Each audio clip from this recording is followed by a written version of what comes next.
Vous le remarquez avant même de pouvoir l'expliquer. Votre bébé entend votre voix depuis l'autre bout de la pièce et tout son corps se transforme. Ses yeux s'illuminent, ses bras s'ouvrent vers vous. Il émet des sons qu'il ne fait pour personne d'autre. Et si vous êtes parent, vous savez exactement de quoi je parle. Ce sentiment que ce tout petit être vous a choisi. Mais que se passerait-il si je vous disais que ce qui se passe dans ces instants est bien plus complexe, bien plus fascinant sur le plan scientifique et bien plus significatif sur le plan émotionnel que la plupart des parents ne l'imaginent jamais? Aujourd'hui, nous allons parler de 7 comportements spécifiques que les bébés ne manifestent qu'avec leur personne préférée. Pas seulement à quoi ils ressemblent, mais ce qu'ils signifient vraiment. Ce qui se passe dans le cerveau de votre bébé à ces moments précis. Et pourquoi ce lien est l'une des forces les plus puissantes de toute la psychologie humaine. Je dois vous prévenir, le 4e point va complètement changer la façon dont vous percevez le comportement de votre bébé.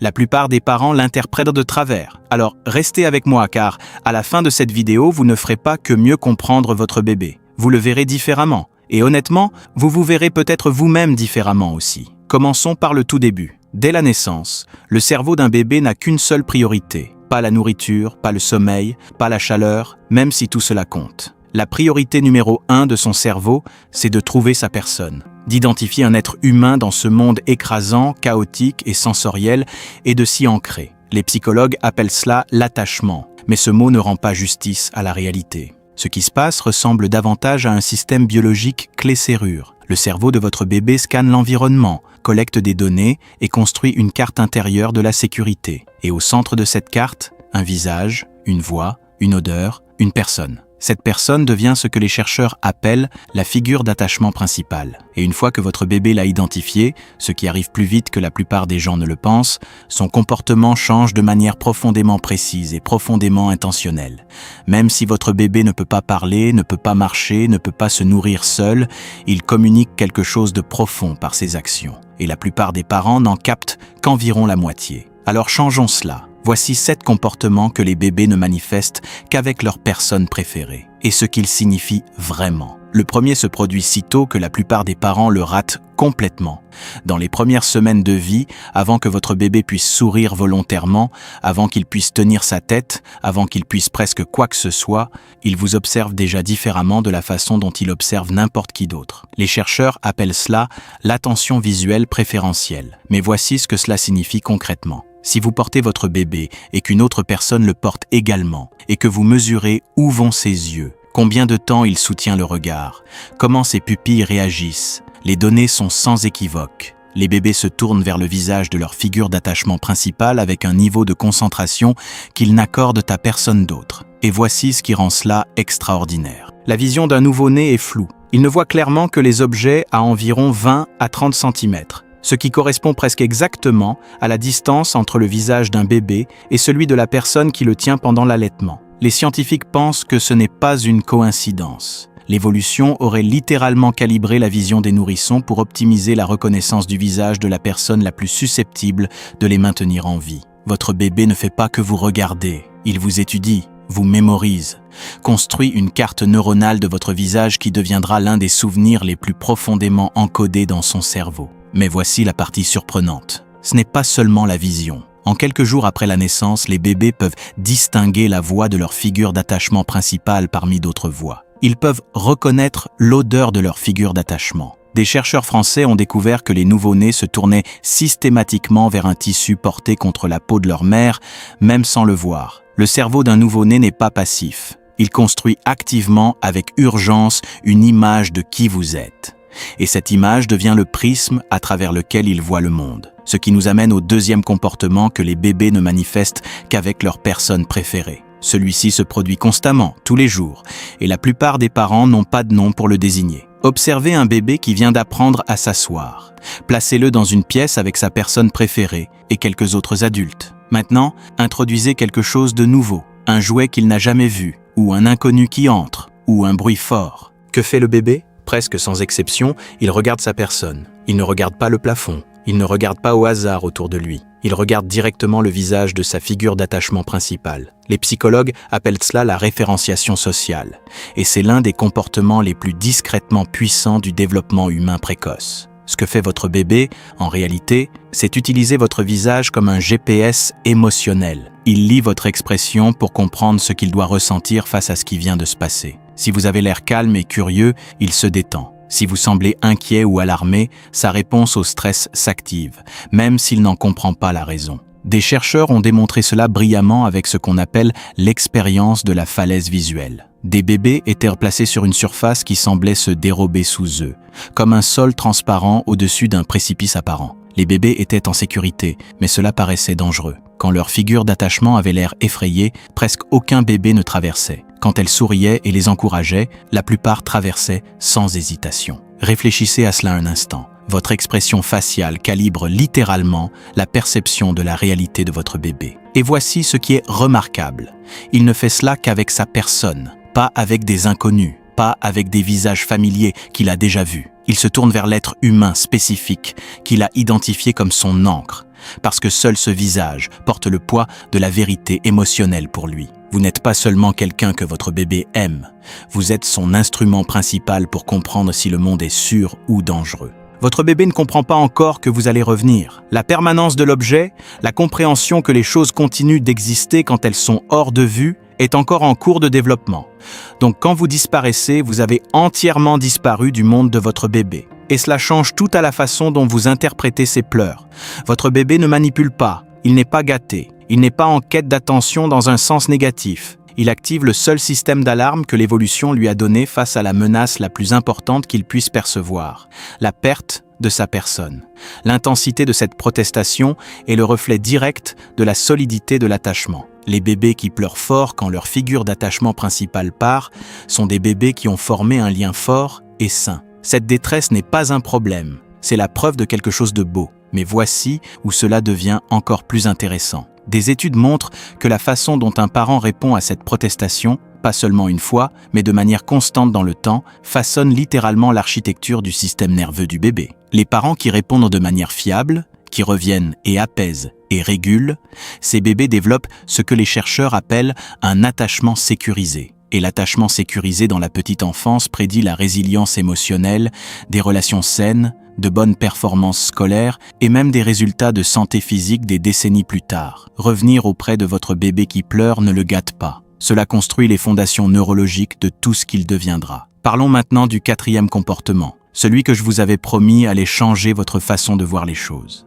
C'est quelque chose que vous avez probablement vu une centaine de fois sans jamais le décoder complètement.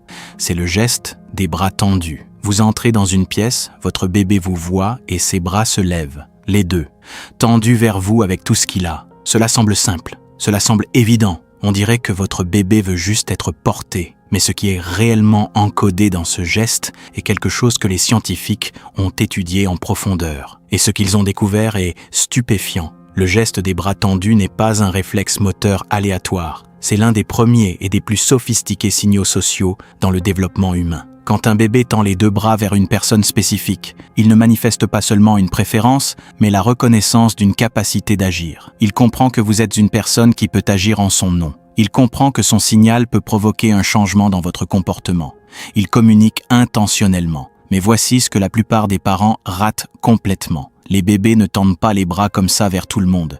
Ils peuvent tendre les bras vers d'autres adultes à l'occasion.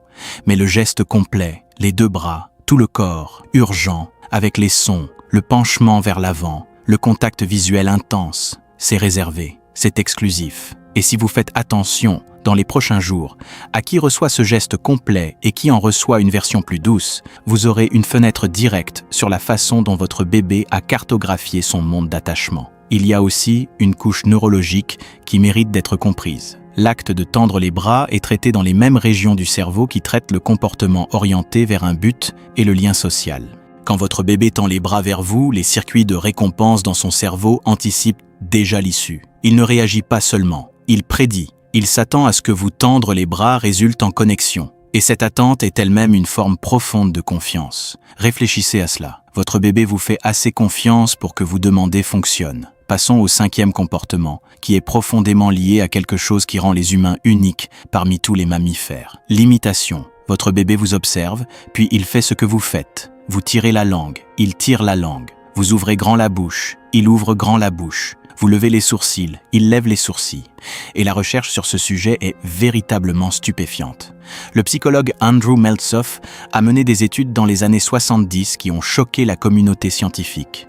Il a découvert que les nouveau-nés, des bébés de quelques heures ou jours seulement, pouvaient imiter des expressions faciales. Pas un comportement appris, pas une réponse conditionnée, une imitation spontanée et immédiate d'un autre visage humain. Cela impliquait que les bébés naissent avec une capacité innée pour le mirroring social que personne n'avait jusqu'alors cru possible. Mais voici le lien avec la personne préférée. À mesure que les bébés se développent, leur imitation devient sélective. Ils n'imitent pas n'importe qui avec le même enthousiasme. Ils imitent les personnes auxquelles ils sont le plus attachés, celles qu'ils observent le plus attentivement, celles autour desquelles ils construisent leur modèle intérieur du monde. Quand votre bébé copie votre expression, votre son, votre geste, il ne joue pas seulement. Il s'entraîne à être vous. Il essaie les mouvements, les sons et les expressions de la personne qu'il souhaite le plus comprendre et avec laquelle il veut se connecter. Et cela devient encore plus remarquable quand on examine la neuroscience. Les neurones miroirs, des cellules cérébrales qui s'activent à la fois quand vous effectuez une action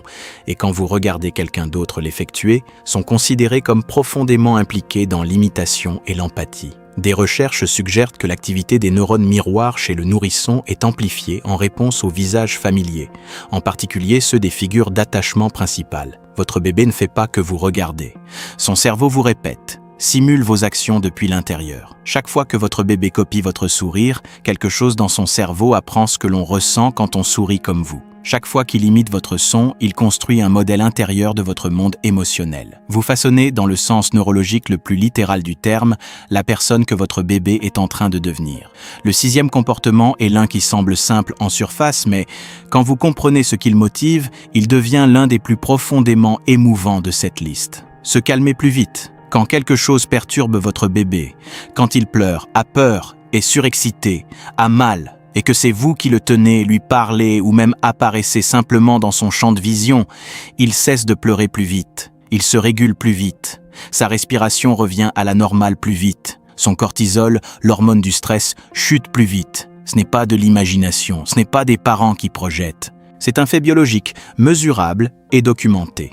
Des chercheurs qui ont surveillé le rythme cardiaque et les taux de cortisol des bébés ont constaté que la présence d'une figure d'attachement principale produit une réduction rapide et mesurable des marqueurs de stress physiologique. Une réponse qui ne se produit tout simplement pas à la même vitesse ni avec la même ampleur avec d'autres figures d'attachement, aussi chaleureuses et compétentes soient-elles. Mais voici la partie surprenante. Cet effet calmant ne nécessite pas de contact physique. Des études ont découvert que pour les bébés en attachement sécurisé, même le son de la voix de leur figure d'attachement principale, diffusée par un haut-parleur dans une pièce inconnue, provoque une baisse mesurable des hormones de stress.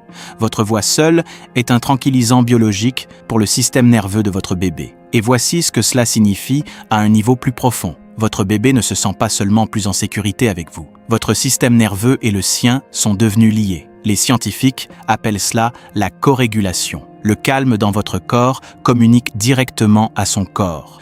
Quand vous tenez un bébé en détresse et restez calme vous-même, respiration lente, rythme cardiaque stable, muscles détendus, la physiologie de votre bébé se synchronise littéralement avec la vôtre. Il n'est pas seulement réconforté, il emprunte votre régulation en attendant d'apprendre à le faire lui-même. Et au fil du temps, à travers des milliers de ces moments, des moments où il était en détresse et vous étiez stable, des moments où son système nerveux s'emballait et le vôtre l'aidait à se réguler, il construit sa propre capacité de régulation émotionnelle. Une capacité qu'il portera avec lui toute sa vie. Le septième et dernier comportement passe souvent totalement inaperçu. Mais dans le monde de la psychologie du développement, il est considéré comme l'un des signes les plus clairs d'un lien d'attachement riche et sain. Montrer, pas donner, montrer. Observez un bébé qui sait ramper ou marcher quelque part entre 9 et 14 mois. Il trouve quelque chose d'intéressant, une feuille, un bloc, un morceau de nourriture, un objet aléatoire du sol, et il l'apporte non pas forcément pour le mettre dans votre main, mais pour le tenir devant vous, pour vous le montrer, pour vérifier que vous l'avez vu, pour partager avec vous l'expérience de le remarquer. On appelle cela le pointage et le montrage proto-déclaratif. Et les psychologues du développement le considèrent comme l'un des précurseurs les plus précoces du langage, de la théorie de l'esprit et de la cognition véritablement sociale. Mais voici ce qu'il rend spécifique à la personne préférée. Les bébés montrent des choses aux personnes avec lesquelles ils veulent partager leur monde intérieur. Quand votre bébé tient un gâteau et regarde votre visage, il ne fait pas que montrer le gâteau. Il vous invite dans son expérience. Il dit, de la seule façon qui lui est disponible, regarde cette chose que je trouve intéressante. Sois là avec moi pour la remarquer. Des chercheurs ont découvert que la fréquence et l'intensité de ce comportement de montreuil sont directement corrélées à la sécurité de l'attachement. Les bébés qui ont formé des liens forts et sécurisés montrent des choses à leur figure d'attachement principale plus souvent, maintiennent le regard plus longtemps pendant qu'ils montrent et manifestent plus de joie dans l'expérience partagée. Et voici la couche en dessous qui est presque impossible à formuler pleinement sans la ressentir. Quand votre bébé vous montre quelque chose, quand il tient cette feuille, ou ce bloc, ou ce morceau de nourriture, et regarde dans vos yeux pour vérifier que vous l'avez vu, il pratique l'acte fondamental de la connexion humaine. L'acte qui dit « j'ai vécu quelque chose, et je veux que vous l'ayez vécu aussi ». Cet acte, partager une expérience, partager l'attention, partager un moment de conscience, est le fondement de chaque relation significative. Et vous êtes la personne avec laquelle il veut le plus partager le monde. Alors rassemblons tout cela. 7 comportements, 7 fenêtres sur l'une des relations les plus profondes de l'expérience humaine. Votre bébé observe votre visage parce que c'est sa carte du monde. Il se tourne vers vous dans l'incertitude parce que votre expression lui dit ce que la réalité signifie. Il proteste quand vous partez parce que votre présence est, pour lui, synonyme de survie. Il tend les bras vers vous parce qu'il vous fait confiance pour que cela fonctionne. Il vous copie parce qu'il se construit en partie à votre image. Il se calme plus vite avec vous parce que votre système nerveux et le sien sont liés. Et il vous montre des choses parce que vous êtes la personne avec laquelle il veut le plus partager le monde. Rien de tout cela n'est anodin. Rien de tout cela n'est ordinaire. Chacun de ces moments, le geste des bras tendus, le regard, le fait de montrer une feuille, est un moment d'une signification neurologique, psychologique et émotionnelle profonde. Et ils se produisent des dizaines de fois par jour dans des pièces silencieuses, dans des cuisines, dans des voitures, dans des moments qui semblent entièrement ordinaires. La science nous dit quelque chose que les parents ont toujours ressenti mais ont rarement eu les mots pour exprimer. Vous n'êtes pas seulement quelqu'un que votre bébé aime. Vous êtes l'architecture de son monde, la personne à travers laquelle il a appris que le monde est sûr. Le visage qui est devenu son GPS émotionnel, la voix qui est, dans le sens biologique le plus littéral, le son de la sécurité pour son système nerveux. Et ce n'est pas une petite chose que d'être cela. N'oubliez pas de vous abonner à ma chaîne YouTube pour découvrir encore plus de contenu comme celui-ci.